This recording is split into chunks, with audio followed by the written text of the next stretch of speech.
Hey guys, my voice is not really doing it today, but I'm gonna try to get through this.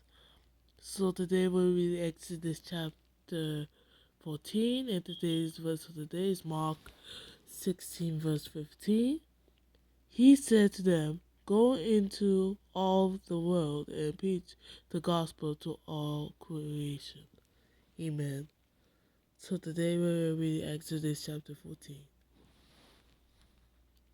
Exodus chapter 14. Then the Lord said to Moses, "Tell the Israelites to turn back and camp near Pi-hahiroth, between Migdol and the sea. They are to camp by the sea, directly opposite Baal-zephon. Pharaoh will think the Israelites are wandering around the land in confusion, hemmed in by the desert. And I will harden Pharaoh's heart, and he will pursue them. But I will gain glory for myself through Pharaoh and all his army, and the Egyptians will know that I am the Lord." So the Israelites did this. When the king of Egypt was told that the people had fled, Pharaoh and his officials changed their minds about them and said, "What have we done? We have let the Israelites go and have lost their services." So he had his chariot made ready and took his army with them. He took 600 of the best chariots, along with all the other chariots of Egypt, with officers over all of them. The Lord hardened the heart of Pharaoh, king of Egypt, so that he pursued the Israelites who were marching out boldly. The Egyptians, all Pharaoh's horses and chariots, horsemen and troops, pursued the Israelites and overtook them as they camped by the sea, near Pi-hahiroth, opposite Baal-zephon.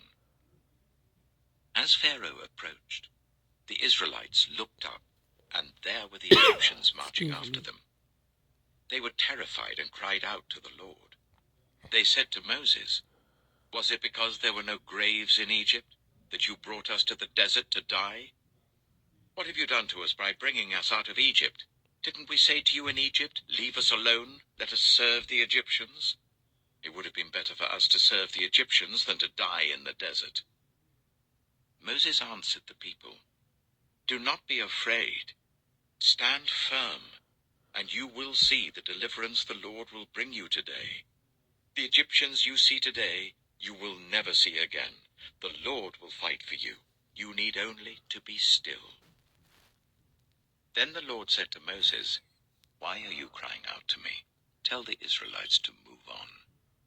Raise your staff and stretch out your hand over the sea to divide the water, so that the Israelites can go through the sea on dry ground. I will harden the hearts of the Egyptians, so that they will go in after them. And I will gain glory through Pharaoh and all his army, through his chariots and his horsemen. The Egyptians will know that I am the Lord, when I gain glory through Pharaoh, his chariots, and his horsemen." Then the angel of God, who had been traveling in front of Israel's army, withdrew and went behind them. The pillar of cloud also moved from in front and stood behind them, coming between the armies of Egypt and Israel.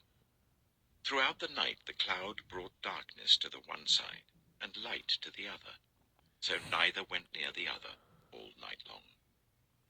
Then Moses stretched out his hand over the sea, and all that night the Lord drove the sea back with a strong east wind and turned it into dry land. The waters were divided, and the Israelites went through the sea on dry ground, with a wall of water on their right and on their left. The Egyptians pursued them, and all Pharaoh's horses and chariots and horsemen followed them into the sea.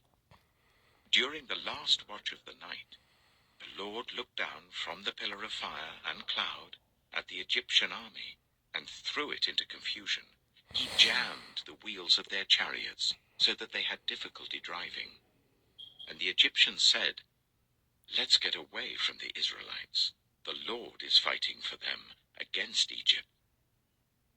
Then the Lord said to Moses, "Stretch out your hand over the sea, so that the waters may flow back over the Egyptians and their chariots and horsemen." Moses stretched out his hand over the sea, and at daybreak the sea went back to its place. The Egyptians were fleeing towards it, and the Lord swept them into the sea. The water flowed back and covered the chariots and horsemen, the entire army of Pharaoh that had followed the Israelites into the sea. Not one of them survived. But the Israelites went through the sea on dry ground, with a wall of water on their right and on their left. That day the Lord saved Israel from the hands of the Egyptians, and Israel saw the Egyptians lying dead on the shore. And when the Israelites saw the mighty hand of the Lord displayed against the Egyptians, the people feared the Lord, and put their trust in him and in Moses his servant. Amen. Exodus chapter 15. So that was Exodus chapter 14, and tomorrow we are going to read Exodus chapter 15. I'm going to end the video off here, and you guys have a blessed night. Amen.